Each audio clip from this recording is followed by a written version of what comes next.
4차 산업혁명 시대에 맞춰서 우리나라 산업이 어떻게 변해야 될지 그런 걸 중점적으로 얘기하고 또 그런 변화를 가져오기 위해서는 우리 사회가 제도가 법제도가 어떻게 변해야 될지 그런 걸 중점적으로 이야기할 예정입니다.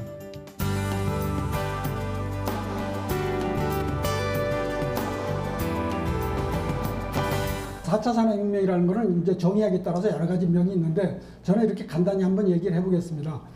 기존의 생산 방식이라는 것은 기획, 디자인, 생산, 홍보, 판매, 피드백 이런 이제 사이클을 대개로 이제 따라가는 거죠. 이 사이클이 제품에 따라서 산업에 따라서 그 사이클이 1년짜리도 있고 2년짜리 있고 뭐 5년짜리 있고 이렇게 되는 거죠. 그런데 4차 산업혁명 시대의 그 제조 방식이라는 것은 기존에 있던 기획, 디자인, 생산, 마케팅, 판매 방식은 그대로 공정이 다 있습니다. 그러나 그 가운데 데이터 센터가 있어서 각 공정에 있는 정보가 데이터 센터에 모여서 그 데이터를 다 공유하기 때문에 어느 한 부서에서 일어나는 일이 다른 부서에서 항상 알게 되는, 그래서 공유하고 융합하고 초연결되어 있는 그런 형태의 생산 공정이라고 말할 수가 있겠죠. 그래서 그렇게 하다 보니까 데이터화하고 제조하고 결합이 되고, 그래서 데이터 중심으로 이 생산 공정이 재구성되고, 그러므로 해서 이제 플랫폼이 형성되는 그런 것을 이제 4차 산업혁명의 하나의 단면이다, 이렇게 볼 수 있겠습니다. 이러한 가운데서 이 밸류가, 사람들이 돈을 내고서 물건을 살 때 그 밸류가 어떻게 변하고 있느냐를 보면은 처음에 물건을 살 때는 기능을 보고 삽니다.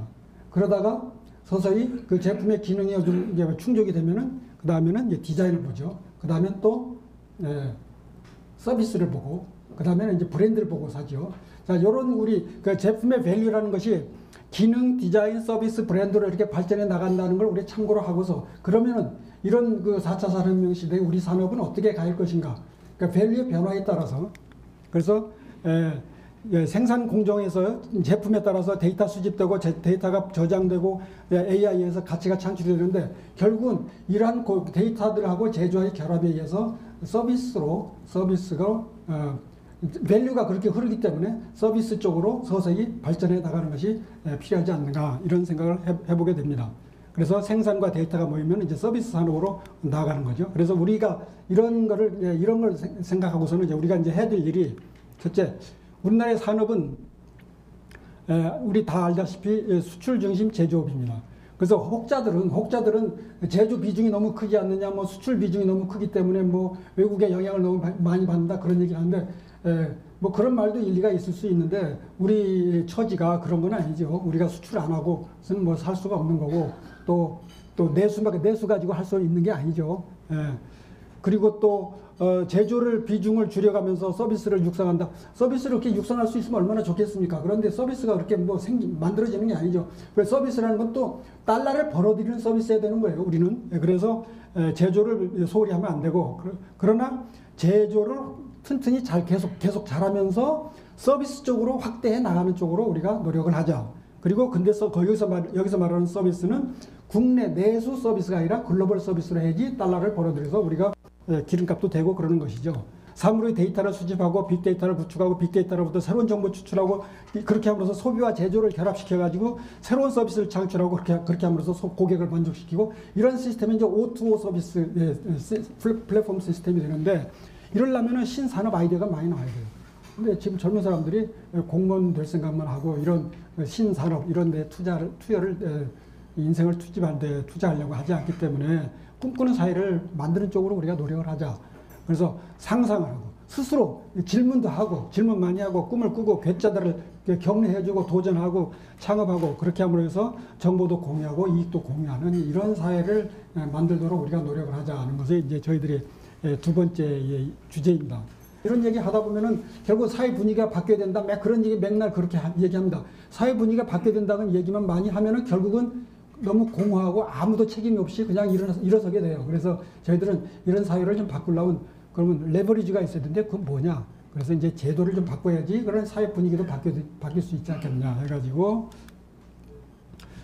가장 시급한 게 이제 개인정보보호법, 의료 원격 의료 이런 것에 대한 것도 바꾸고, 여러분들 아시잖아요. 특허 다 출원해서 뭐 특허청에서 특허증 받아가지고 멋있게 그냥 액자에 해가지고 벽에다 걸어놓고 그러는데, 그거 무효소송 걸어 들어오면은 모여서 오면은 53%가 무효입니다. 무효가 돼요. 데이터로. 예. 이게 2016년 데이터가 그렇습니다. 53%가 지금 현재 무효가 되고 있는 실정이에요. 무효가. 그리고 손해배상이 돼가지고 뭐 2, 3년 싸우다가 결국 손해배상을 받으면은 1억 미만으로 받게 돼요. 그러니까 약한 중소기업들은 이거 몇 년 싸우고 사장이 열심히 재판소 쫓아다니다가 회사 일 못하고 또 회사가 어려움에 처지는, 그러고서 받아봤자 1억 미만 받는 이런 것이 현실이거든요. 그래서 이게 현재 이제 국회에 계류 중에 있습니다. 예, 손해배상을 현재는 100%까지 하게 되어 있는데 300%까지 징벌적으로 해서 예방적인 징벌 배상을 하게 하자는 뭐 이런 것도 있는데, 이런 걸 포함해서 저희들이 이제 이야기를 하도록 하겠습니다. 네, 이상 간단히 마치도록 하겠습니다. 감사합니다. 예.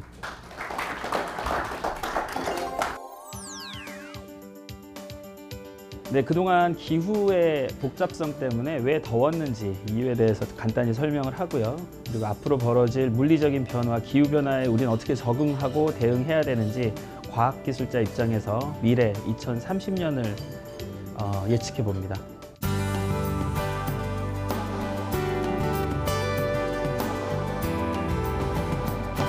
새로운 표준의 시대에는 4차 산업혁명, 신기후체제, 그리고 100세 시대라고 하는 시대 개념의 어프로치가 필요하다라고 시작을 했고요. 이런 시대의 패러다임이 급변화하면서 미래 유망 기술들은 어떻게 될 것이냐라는 시뮬레이션을 시작했습니다. 그러면서 한번 체크업을 했던 게 30년 전에 여기 어떻게 보면 앉아 계시는 선배님들이 안 될 것이다 라고 했던 기술들도 한번 살펴봤는데요. 인간기계가 연동되고 있고 재생에너지 효율이 20%, 30% 가고 있고, 핵이식과 유전자 가위, 자율주행차, 인공지능, 가상현실, 현재 핫 이슈고요. 핵융합을 통해서 인공태양도 만들어 볼까? 그리고 인공생명체는 우리가 알고 있었던 화합물의 개념을 또 바꿔놨습니다. 이미 현실화된 기술들입니다. 이를 통해서 저희가 미래 기술 이슈로 사물인터넷, 3D 프린팅, 가상현실, 생명의학, 드론, 그리고 인공지능 로봇을 기반으로 깔고 3년 안에 거대한 혁명이 일어날 것이다. 그리고 2050년에 주로 키워드가 변할 것이다. 무료화되는 의식주, 기본소득, 의회 소멸 또는 정부의 축소, 그리고 전세계 1일 생활권, 우주식민지까지를 살펴봐야 한다. 그리고 이제 과학기술적 범위, 시공간적 범위들을 살펴서 현재 여기 오늘 이 자리가 만들어졌습니다. 제목은 우리가 아는 모든 것은 변한다 중에 기후변화 쪽을 빨리 설명을 드리겠습니다. 2018년은 우리가 제일 쓰기 싫은 게 보고서죠. 보고서의 최종, 진짜 최종, 진짜 최종, 마지막 최종, 파이널까지 다 사용한 위기의 대한민국이었고요. 폭우도 어마어마했습니다. 65mm를 시간당. 이거는 그냥 버킷으로 머리에 물을 붓는 수준이고요. 이상기후라는 단어를 시민들이 인식하기 시작했습니다. 그런데 이상기후라는 단어가 이제부터는 없어져야 되고, 부탁드리고 싶은 것은 새로운 표준으로 바뀌고 있기 때문에 새로운 표준의 시대에는 정책이 바뀌어야 됩니다. 이상기후는 천재지변이라고 말을 할 수 있지만 새로운 표준은 정부의 책임이 있습니다. 그래서 정부는 새로운 표준으로 빨리 받아들이고 더 이상 이상기후라는 단어를 사용하면 안 됩니다. 그래서 저희 세션에서 한번 이렇게 노티스를 주고 싶은 내용은 신기후체제는 새로운 표준이다 라는 말씀을 드리고, 이제는 위기라는 표현보다는 이걸 새로운 도전으로 바꿔야 되는 시대에 살고 있기 때문에 정부 정책의 변화가 시급하다라는 말씀을 드립니다. 지난 100년 동안 가스, 이산화탄소는 1.5배 정도 늘었고요. 북극해는 20cm, 평균 온도는 표면 온도 1cm 올라갔고, 용존산소 줄고 대대로 늘어나고, 사막화 20%, 생물종 멸종 위기가 올라갔고, 마지막으로는 여러분들 테이블 중에 한 분이 지금부터는 기후 스트레스라는 걸 받게 됩니다. 그래서 돌아가실 수도 있고요. 기후 스트레스를 통해서 정책 변화를 심하게 겪을 겁니다. 그런데 미래지향적으로 보자면 지오스톰이라는 영화를 저희 이 팀원들이 또 한번 다 봤습니다.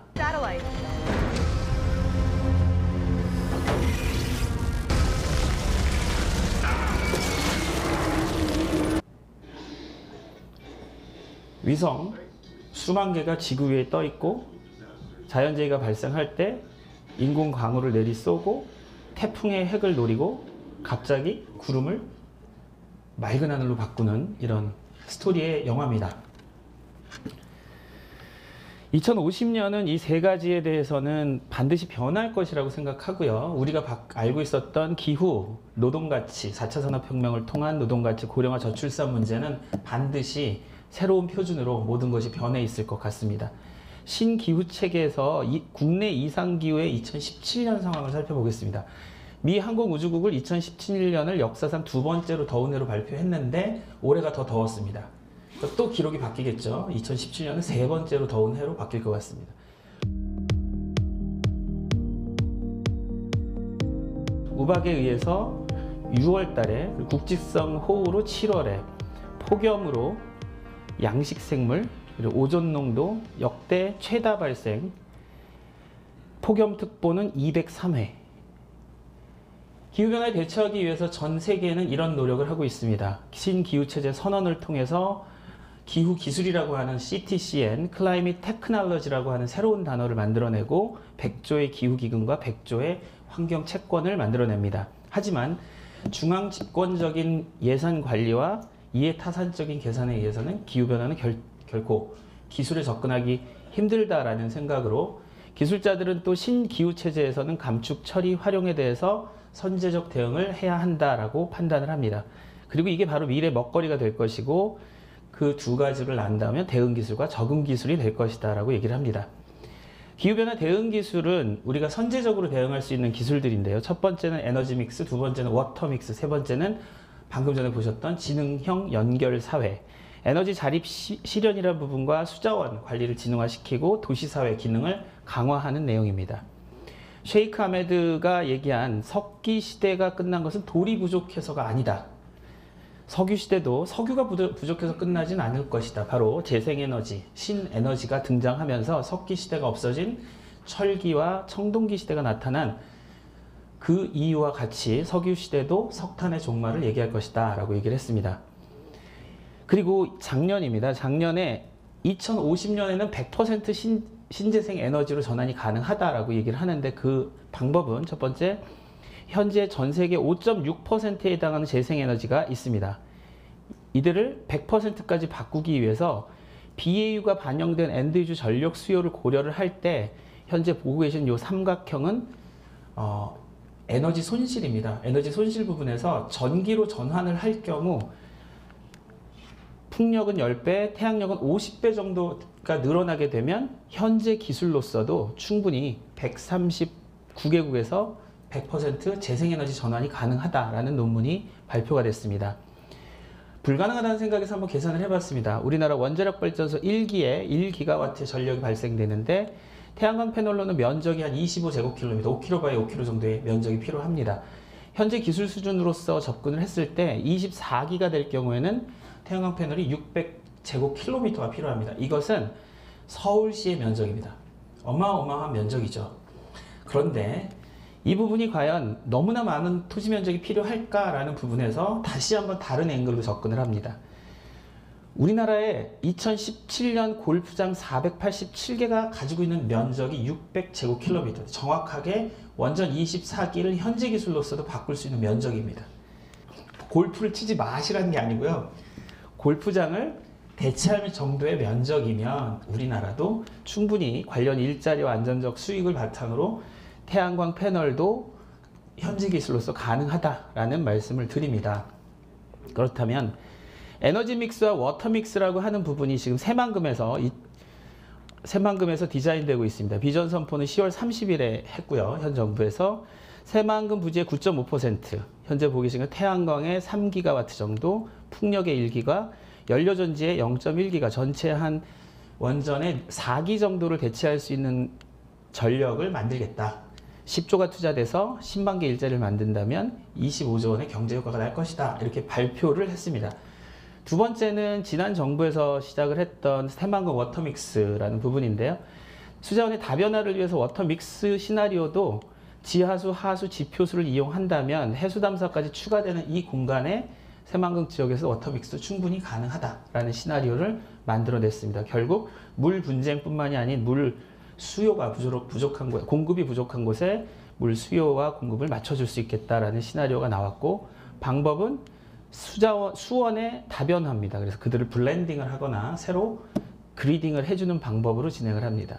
세 번째로 ICS 적응형 도시인데요. 차세대 연료전지부터 시작해서 에너지 가상발전소, 에너지 기금에 관련된 전담기관, 에너지 자립마을 구축, 그리고 협동조합 같은 이런 소위 얘기해서 태양광 패널을 하던 재생에너지를 팔던 우리 동네에 전파사 같은 곳이 있으면 마켓이 형성되고 사업이 일어날 것이다 라고 하는 에너지 기금에 관련된 전담 기관을 만들자, 이런 부분입니다. 기후변화 도시 부분은 아까 말씀드린 12가지 기술입니다. 스마트 환경자원, 기반 플랫폼을 통해서 수자원, 에너지, 그리고 도시 재난까지 예측할 수 있는 기후변화 대응 미래 기술들입니다. 적응 기술로는 결국은 예측 부분인데요. 모니터링, 전망, 취약성, 분석 및 리스크 평가, 그리고 방지, 복구 기술입니다. 이들이 왜 안 되고 있는지를 한번 살펴봤습니다. 모니터링, 전망 부분의 적응 기술이 부족한 부분은 고정 및 실시간 측정이 한계가 있고요. 예측의 불확실성과 부정확성에 대해서 더 연구가 돼야 되고, 거시적인 수준의 평가만 취약성에서 나타나기 때문에 지역적인 도시 레벨에서는 실시간 리스크 평가가 상당히 한계가 있다는 부분입니다. 피해 저감 회복력 부분은 핵심 기술의 표준화 부분인데 이게 규제 개혁과 규제 혁신과도 직접적으로 연계가 되어 있습니다. 마지막으로 사물 인터넷, 클라우드 컴퓨팅, 빅데이터, 인공지능, 사이버 보안, 그리고 자율 로봇과 블록체인이 가미된 4차 산업혁명과의 연계가 바로 기후변화 적응을 위한 가장 선도적인 기술이 될 것이다 라고 예측을 했습니다. 필수 모니터링 예측 기술에서는 IoT와 딥러닝, AI를 이용하자, 이런 것들이고요. 기후 영향 리스크 관리 기술 쪽에서는 조기 경보 시스템 구축을 위해서 빅데이터 부분이 상당히 필요하다, 이 부분이고요. 생활 건강 서비스 부분에서는 재해에 관련된 매개체 감염성 질병 및 원격 진단 기술이 실시간으로 필요하다, 이런 내용입니다. 저탄소형 신산업이 저희가 좀 신경 써서 봐야 될 부분인데요. 전 세계적으로 수직숲 도시 사업이 시작됐습니다. 그리고 또 한 가지는 블록체인 기반 에너지 핀테크 사업이 시작됐고요. 수직숲이라 함은 식물로 뒤덮인 수직숲 빌딩을 만들어내는 것인데, 시드니에서도 시작을 했고요. 시드니 2013년부터 시작을 했고요. 밀라노는 2015년 4월에 아예 관광 상품으로 만들었습니다. 그래서 이 수직숲을 보고 안에 아파트 온도가 올라가는 것을 막아줄 수 있고, 겨울에는 내부에 있는 온도를 지켜낼 수 있는 장점이 있습니다. 또 한 가지는 이 블록체인을 도입해서 핀테크 서비스를 가지자라는 부분인데요. 한전에서 많은 노력을 하고 있습니다. 수요 반응을 먼저 체크하고, 수요관리 사업자를 지정하고, 전력 사업을 확대시키고, 검증 절차를 거친 후에 블록체인 기반을 만들고, 블록체인 네트워크를 통해서 스마트 페이를 하게 하는 방식입니다.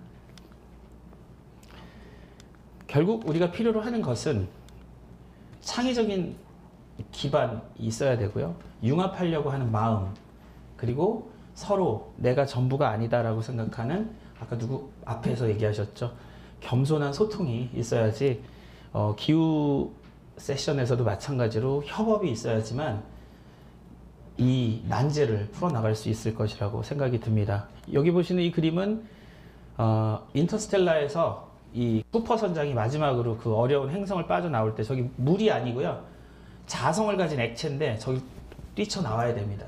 저럴 때 이제 함께 얘기합니다. We will find a way, we always have. 우리 인간은 늘 그랬듯이 방법을 찾을 것이다, 이렇게 얘기를 합니다. 김준호입니다.